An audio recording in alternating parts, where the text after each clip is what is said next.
Mars attaque. Autre fait marquant de la journée, le staff technique de l'OCK n'était pas sur le banc de touche face au CAC pour faute de licence.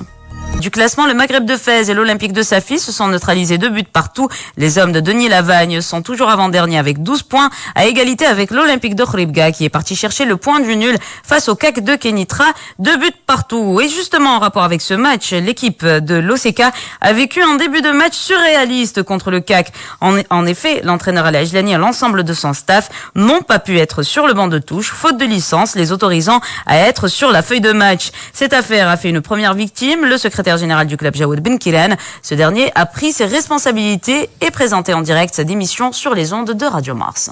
اولا كنوجه الاعتذار لكل مكونات فريق اولمبيك خويبكا ماشي من طبيعي نتعاون ولا وقع لي شي مشكل الحمد لله وقع الخطا لان هذا الخطا ما غاديش نتهم محتاجها ولكن اؤكد بفعل فاعل اقولها واعيدها اذا كانوا شي ناس عندهم مشكل مع جواد بن كيران انا من هذا المنبر اعلن استقالتي من فريق اولمبيك خويبكا لانني عشت القهر لمده سنه ونصف من طرف بعض الاشخاص حرام هذا الذي يقع في اولمبيك خويبكا ليست المره الاولى كما تعلمون ولكن انا ما كنهربش المسؤوليه ديالي انا الخطا اللي درت يمكن ما راقبتش البارح في ليسونس لا البارح ولا اليوم الصباح بكل تاكيد لان كان شويه ديال الثقه يمكن زايده لان ما يمكنش غير فقط الستاف اللي تحيد من الالبوم ديال ليسونس ما كنتهربش من المسؤوليه انا مستعد للتحمل على عواقب ولكن رساله لمن يهمهم الامر ان حان الوقت اظن لابعاد من يجب ابعاده.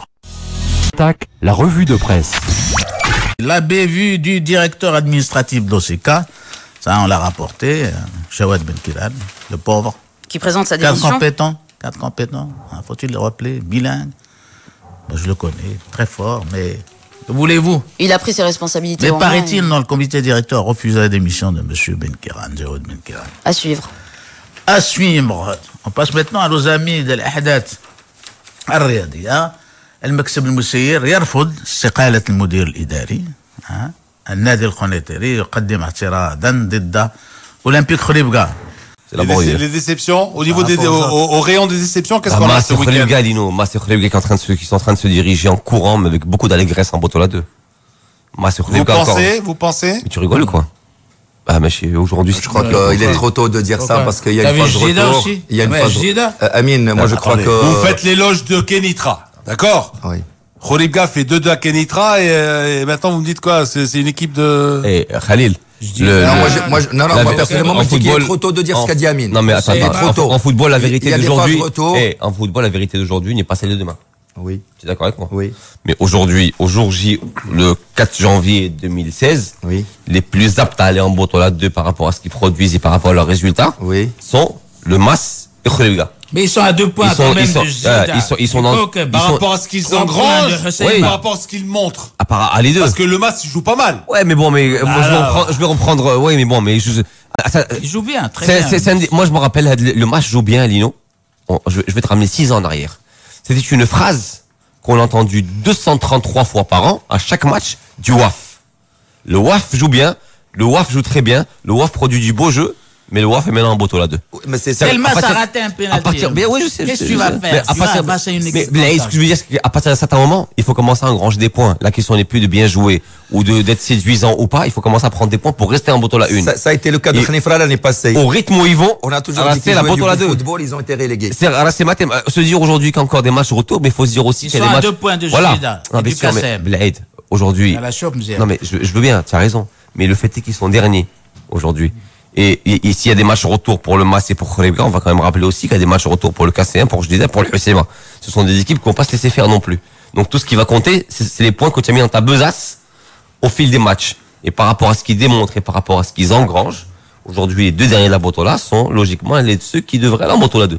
Et là on parle d'équipe historique, MAS et Khouribga. L'équipe sans grand gardien, c'est un adage qui est très connu dans le football. Par contre, Lino a commencé sa phrase par dire on va commencer par voir le bas de tableau. Mais je pense que le bas de tableau, s'il y a bien 2 énigmes actuellement qu'il faudrait déchiffrer et auxquelles il faudrait réserver des émissions entières pour les comprendre, c'est le Fessi et surtout Khouribga, dont on va rappeler qu'elle a quasiment gardé tous ses joueurs. Marrakech, non. Ouais, cette année. Marrakech à la guerre, on va dire, bon, mais surtout Khouribga, c'est quand même incroyable, c'est une équipe qui bataillait jusqu'au bout pour le titre l'an dernier. Et qui aurait pu, sur un dernier match, qui aurait pu même ravir ce titre-là, Wydad de Casablanca, et la voir se traîner péniblement, difficilement, avec un même groupe, je le répète, à la dernière place, avec un même entraîneur, pour moi, c'est une bizarrerie, mais il faudrait. Alors, la descente, ça va jouer entre qui? Mais t'as vu la. Moi, je dirais, parce qu'on en parlait en antenne avec Khalid tout à l'heure. Moi, je dirais, Houssima n'est pas outillé pour rester en Botola 1 avec ou le Maghreb Fassi ou Khribga. En fonction des matchs retour. Tu sais, Khribga, comme si un problème ne suffisait pas celui du côté sportif, et ben maintenant c'est l'administratif. On s'arrange pour paumer les licences de l'entraîneur, de tout le monde. Là, hier, ils étaient pas. Oui, j'ai entendu ça. Tu comprends, le pauvre, je dis bien le pauvre. Heureusement que le comité de direction ne va pas suivre pour la sanction, mais le pauvre secrétaire général, secrétaire administratif. Oui. Hein, Jawad, qui est un gars, mais t'en as pas deux dans le championnat marocain. Hein? Polyglotte, bilingue, au moment où tu as des arabisants dans de grands clubs, tu as piche que dalle. Administrativement, le mec, il connaît l'économie du foot, la finance, on s'arrange pour enlever les licences, tu vois, du cahier, où il y a les licences de l'entraîneur, du staff technique, du staff médical. Et le pauvre, il se retrouve pas dans le truc. Il ouvre, il y a rien. Il dit, je démissionne, je pars, c'est ma faute, j'ai pas contrôlé la dernière minute. Mais quand tu as des gars comme ça dans un club, autour d'un club, on l'a dit, les rapaces à l'OCK, ils ont failli déjà. Ils ont saboté alors. Ils ont saboté quelqu'un. Mais sûrement, Lino, mais sûrement, c'est pas quelqu'un, c'est pas un novice. Lino, le haut niveau, Botola Pro, vous voyez des dirigeants et l'entraîneur qui est outside. Il y a des qualités extraordinaires, mais quand tu as des gens comme ça, moi je parle pas, tu vois, de la faute en elle-même, hein, mais quand tu as des gars comme ça dans un club, moi, je crois que ça. Qu'est-ce qui se passe dans ces trois clubs qui étaient quand même intimement liés à l'OCP? Allez. Tu parles de quel, Lino? De qui vous voulez que je parle?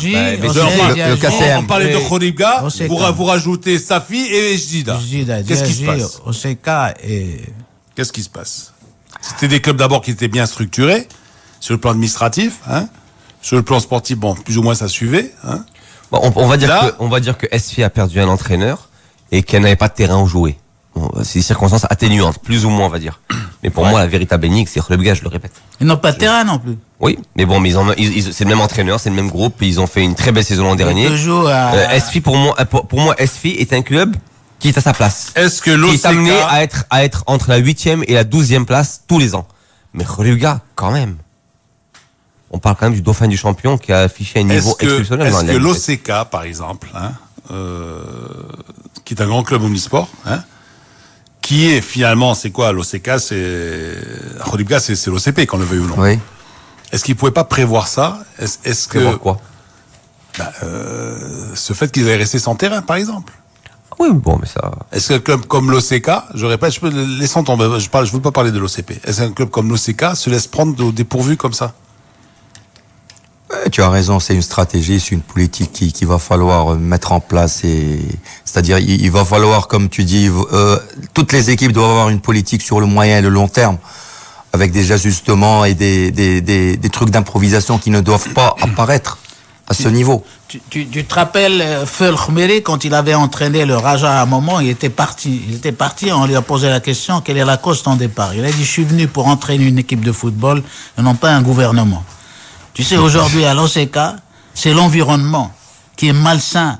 Il y a des gens qui sont toujours là, qui hier étaient dirigeants, tu vois, et aujourd'hui, ils sont là, quoi, pour casser. Et tant qu'il y aura tant qu'on n'aura pas un comité qui puisse, réconcilier tout le monde pour qu'il y ait un projet autour de l'OCK, ça ne marchera pas. Ni à Jdida non plus, hein. Maintenant, ça redémarre aussi. Oui, Blade, je veux bien, mais. C'est compliqué. Je trouve que c'est le mot est un peu, je trouve que c'est un peu trop simpliste pour expliquer la crise sportive du club. Je peux comprendre que quand t'as un club comme Khribga, parce qu'on l'a vécu depuis 6 ans qu'on fait cette émission, tu te rappelles il y a 3-4 ans, on parlait chaque fois des problèmes justement des comités de Khribga, ça n'a jamais été un long fleuve tranquille. Mais on avait quand même l'impression que depuis 18 mois, ils avaient réussi à trouver un certain équilibre, qu'ils arrivaient à cohabiter, et justement ils ont réussi à faire de leur équipe une équipe compétitive. Voilà, mais aujourd'hui, comment est-ce que tu peux expliquer qu'une équipe comme Khribga qui garde la même groupe et son entraîneur passe d'état d'équipe euphorique qui réussissait bien à l'extérieur et pas à domicile? Tu te rappelles la Mlifet? La Mlifet, c'était à domicile des matchs nuls et ça gagnait beaucoup à l'extérieur. Aujourd'hui, Khribga, c'est juste 3 matchs gagnés en 14 matchs à Blade. C'est-à-dire qu'à certains moments, je te dis, il y a un point d'inflexion, moi que j'aimerais comprendre, mais que je n'arrive pas à savoir, qui fait que tu passes d'une équipe performante qui garde les mêmes joueurs à une équipe qui est aujourd'hui relégable. On part d'une équipe qui passait potentiellement première, la Mlifet, sur toute une saison, à une équipe dernière de Botola.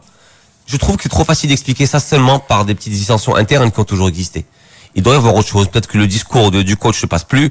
Peut-être, je sais pas. Enfin, je serais en tout cas étonné pour moi les dissensions internes ou le terrain. Tu n'as pas les gens qui sont capables de mettre le haut là, de dire bon ça stop, on arrête de rigoler maintenant. Alors c'est quoi le haut là? L'OCK le faisait. C'est quoi le haut là? C'est virer l'entraîneur?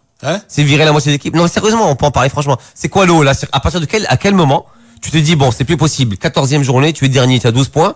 La probabilité de s'en sortir et de pas tomber en deuxième division tombe à 1 sur 2 parce que bon là, il y a d'autres équipes aussi qui vont se battre. À partir de quel moment tu dis c'est plus possible? Ah, toute la question est là, mon gars. Parce que là, au rythme où ils vont, 3 victoires, 8 défaites, déjà. Je veux dire que finalement, cette épée de Damoclès qui était l'OCP, n'est plus aussi présente dans ces clubs-là. Voilà. Et donc, on fait n'importe quoi. Avant, non. C'est possible. Avant, t'avais une organisation qui disait... mais Lino, écoutez. Est-ce que tu serais pas le premier à crier au droit à l'ingérence, justement, si ça avait été le cas? Blade. Non, je crois si on suit la politique de l'OCP depuis qu'il est arrivé à la tête de ces clubs, moi je crois que ça a très bien marché parce que gestion rationnelle, effectivement des bureaucrates mais responsabilisés par rapport à une administration, donc c'était sain au niveau de la gestion, ça a donné des résultats positifs. Alors qu'aujourd'hui, tu vois, une sorte de relâchement, tu vois, qui fait que quelque part, malheureusement, n'importe qui fait n'importe quoi. Est-ce que tu penses que cette affaire de licence, elle aurait pu exister avec il y a 2, 3, 4 ou 5 ans à l'OCK? Non. Ah, voilà. Non, je crois pas. Donc il y en a qui s'amusent. Cette affaire de licence, c'est inconcevable. C'est inconcevable. Voilà, je crois pas. C'est tout. Mais effectivement, l'affaire de licence aujourd'hui peut paraître un peu suspecte dans le cas actuel des choses. Un peu beaucoup. Un peu beaucoup, si tu veux. Mais cette affaire de licence aujourd'hui ne va pas justifier les prestations catastrophiques sur le terrain. Je suis d'accord. C'est qu'aujourd'hui. Ça corrobore ce qu'on dit. Oui, bien sûr. Que, voilà, il y a une situation. La déchéance totale. Voilà. À la rigueur, je peux expliquer ça effectivement parce que dit Blade. C'est-à-dire qu'aujourd'hui, ils sont rentrés dans un système, dans un cercle. Décroissant. Ouais, même le contraire vertueux. Vicieux, dans un cercle vicieux qui fait que après tout s'enchaîne de manière cataclysmique. Mais ça n'explique pas aujourd'hui 14 matchs, 8 défaites. Non, on est d'accord. C'est qu'il y a autre chose. Ils se reprennent. Mais ça vient confirmer. Ça confirme un malaise. Ça confirme un malaise, c'est tout. Est-ce que ça va changer après la trêve parce qu'ils vont retrouver leur stade, leur public? Et donc, ils auront des choses positives là à exploiter, on verra.